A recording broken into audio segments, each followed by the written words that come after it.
08169 parentheses complex structure, done December 2nd, 2024. All the media, with the exception of the two material add-ons, the left rectangle, which is offset from the background, has a dark shadow on it.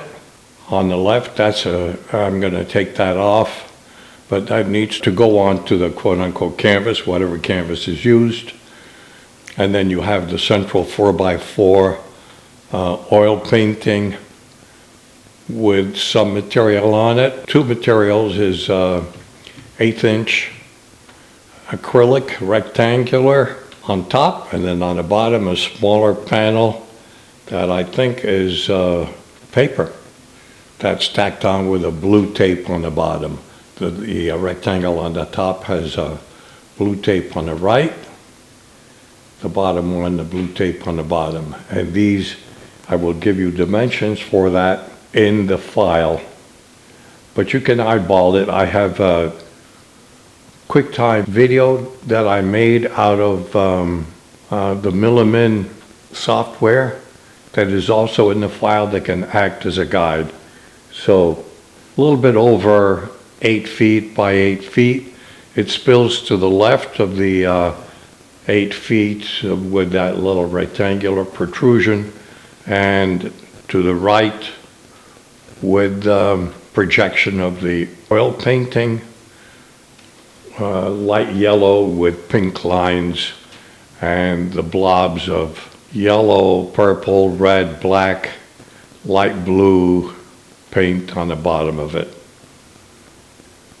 So this piece is another example of a hybrid motion painting that I've done over the last year. And this video that I'm recording now with the Canon camera is done in mostly a darkened environment. So that's the way it should be presented in a gallery, museum, or in a home. And see, what can I say? It's an amalgamation of essentially started with two Visio animations, 720 by 480, both of them 720 by 480, one on top and one on the bottom, that are superimposed basically on top. Then you've also got oil painting projection that I did in iPad. That's the red in the middle.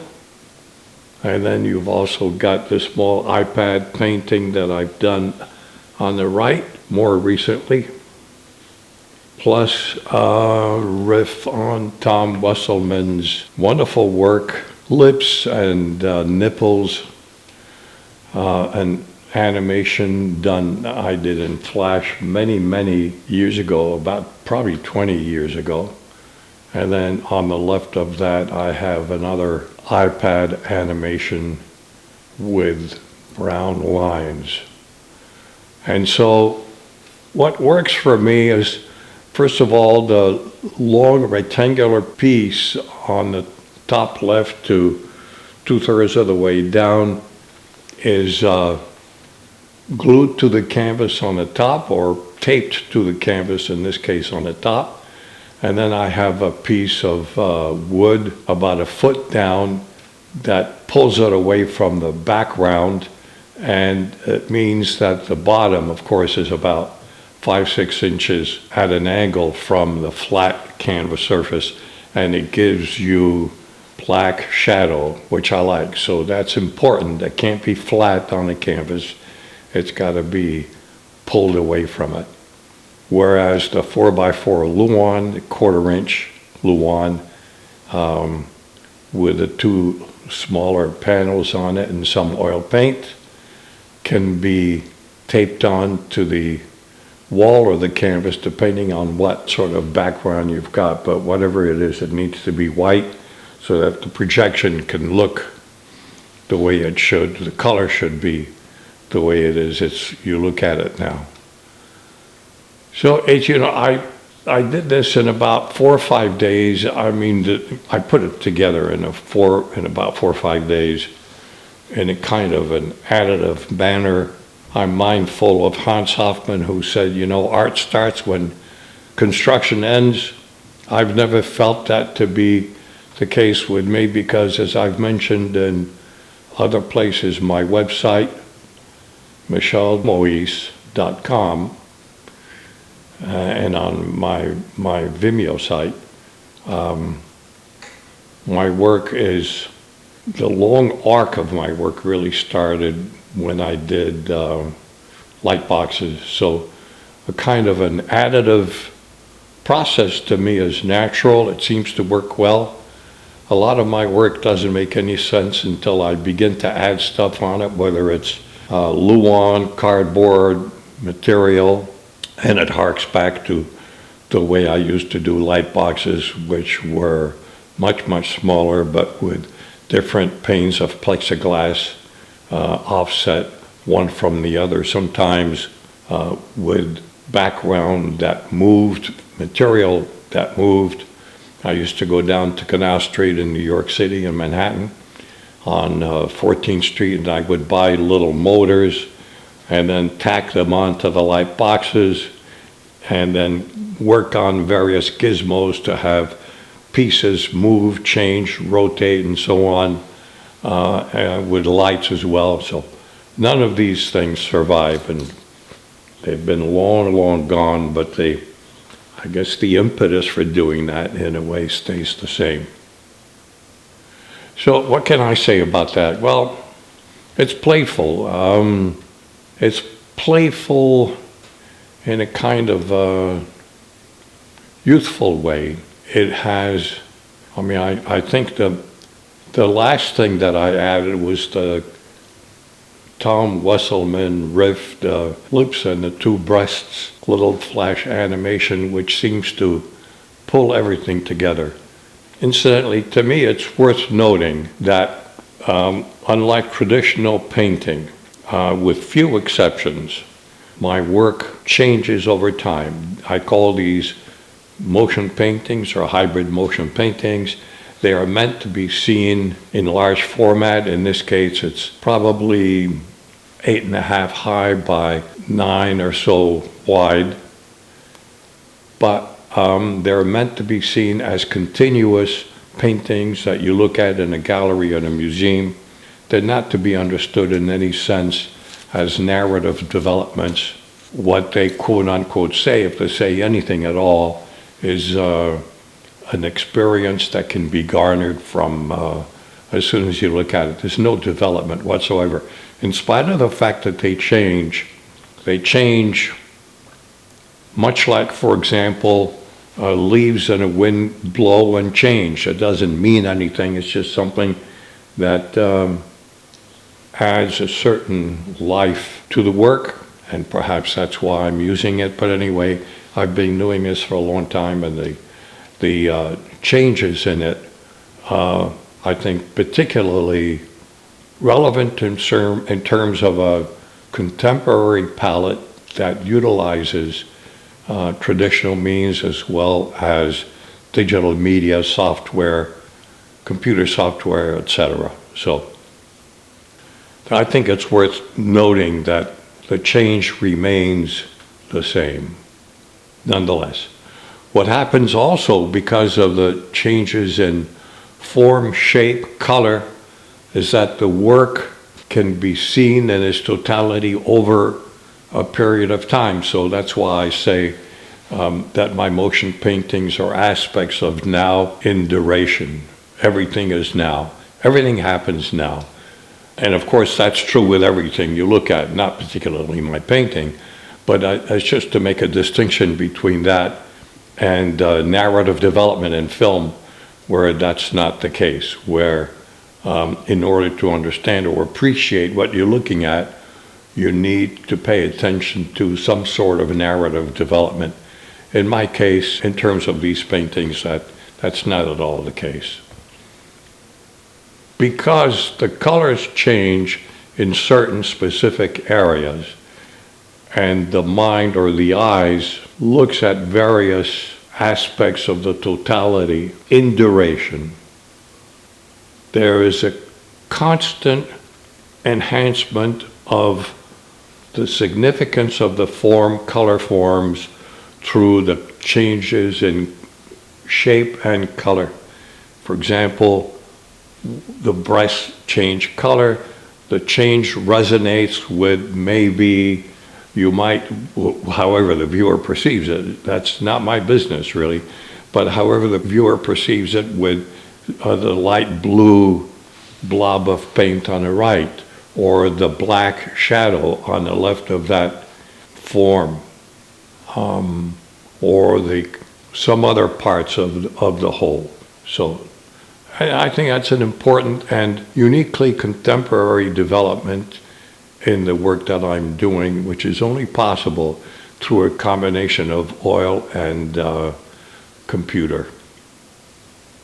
In this case, this work is being fed again as a conglomerate amalgamation from one column in Milliman. I use Milliman a lot for blending and assemblage. So, and I don't know how it works. Sometimes it seems to fall apart. In this case, I'm still okay with the way it looks at this point. I've also done, as I mentioned, a video of it that anyone can use as a guide if anyone's interested in showing this or exhibiting it. I play with some forms. If you're familiar with any parts of my work or historical approach, physical bulges, diagonals, superimpositions, odd structures, formal developments, combination of incongruity and congruity, disparate forms, are all an integral part of the kind of work I've been doing for the last 30 years or so.